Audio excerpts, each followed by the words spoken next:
ಇನ್ನು ಕೆಪಿಸಿಸಿ ಅಧ್ಯಕ್ಷರ ಬದಲಾವಣೆ ವಿಚಾರವೂ ಕೂಡ ದೊಡ್ಡ ಮಟ್ಟದಲ್ಲಿ ಸುದ್ದಿ ಆಗ್ತಾ ಇದೆ. ಈ ವಿಚಾರಕ್ಕೂ ಸಂಬಂಧಪಟ್ಟಂತೆ ಸತೀಶ್ ಜಾರಕಿಹೊಳಿ ಅವರು ರಿಯಾಕ್ಟ್ ಮಾಡಿದ್ದಾರೆ. ಕೆಪಿಸಿಸಿ ಅಧ್ಯಕ್ಷರ ಬದಲಾವಣೆಯ ವಿಚಾರ ಸಿಎಂ ಬಂದ ಮೇಲೆ ಗೊತ್ತಾಗುತ್ತೆ. ಡೆಲ್ಲಿಯಿಂದ ಸಿಎಂ ಬಂದ ಮೇಲೆ ಗೊತ್ತಾಗುತ್ತೆ. ಸಿಎಂ ಸಿದ್ದರಾಮಯ್ಯ ಅವರು ದೆಹಲಿಯಿಂದ ಸಾಯಂಕಾಲ ವಾಪಸ್ ಆಗ್ತಾರೆ.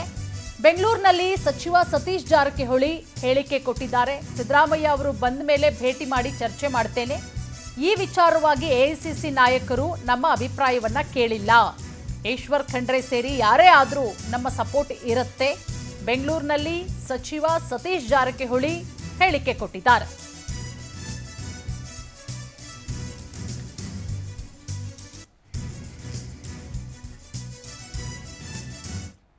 ಏನಿಲ್ಲ ನೋಡೋಣ, ಇನ್ನು ಸಿ ಎಂ ಅವರು ಹೇಳ್ದ ಅವ್ರ ಜೊತೆ ಚರ್ಚೆ ಮಾಡಿದೆ ಏನೂ ಹೇಳಲಿಕ್ಕಾಗೋಲ್ಲ.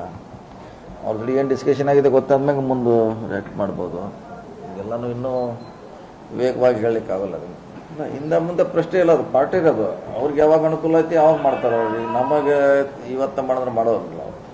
ಅವ್ರದ್ದೇ ಲೆಕ್ಕಾಚಾರದಲ್ಲಿ ಮಾಡ್ತಾರೆ, ಏನೋ ಮಾಡಿದ್ರು. ಈಗ ನಾವು ಇವತ್ತೇ ಕೊಡಿ ನಾಳೆ ಕೊಡಿದ್ರೆ ಅವ್ರು ಕೊಡೋಲ್ಲ.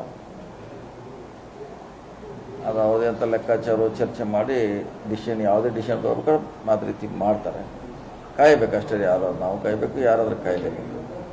ಕೆಪಿಸಿಸಿ ಅಧ್ಯಕ್ಷ ಸ್ಥಾನ ಸಿಕ್ಕರೆ ಸರ್ ಮಂತ್ರಿಗಿರಿ ಬಿಡಬೇಕು ಅನ್ನೋ ಒಂದು ಏನಾದರೂ ನಿಯಮ ಇದೆಯಾ ಸರ್? ಅದು ಯಾವುದೂ ಚರ್ಚೆನೇ ಆಗಿಲ್ಲ. ಈಗ ಯಾರನ್ನೂ ಕರೆದು ಕೇಳೇ ಇಲ್ಲ. ಆಗ ಅವ್ರಿಗೆ ಕರೆದು ಕೇಳೇ ಇಲ್ಲ. ಟರ್ಮ್ಸ್ ಕಂಡೀಷನ್ ಬಗ್ಗೆ ಚರ್ಚೆನೇ ಆಗಿಲ್ಲ. ಸೊ ಅದು ಬಂದ ಮೇಲೆ ಚರ್ಚೆ ಆದ್ಮ್ಯಾಗ ಅವ್ರ ಅಭಿಪ್ರಾಯ ಹೇಳ್ತಾರೆ ಏನು ಎಂತಂತ. ಇನ್ನು ಚರ್ಚೆನೇ ಪ್ರಾರಂಭವಿಲ್ಲ. ಚರ್ಚೆ ಕರೆದು ಕೇಳಿದಾಗ ಹೇಳ್ತೀವಿ ನಮ್ಮ ಅಭಿಪ್ರಾಯ ಏನಿದೆ. ಆಗ ಅವ್ರು ಏನೇನು ಅಭಿಪ್ರಾಯ ಇದ್ದಾವೆ ನೋಡೋಣ. ಬರಲಿ, ಅದು ಅವಕಾಶ ಸಮಯ ಬಂದಾಗ ನಮ್ಮ ಅಭಿಪ್ರಾಯನ ಹೈಕಮಾಂಡ್ ವ್ಯಕ್ತ ಮಾಡ್ತೀವಿ.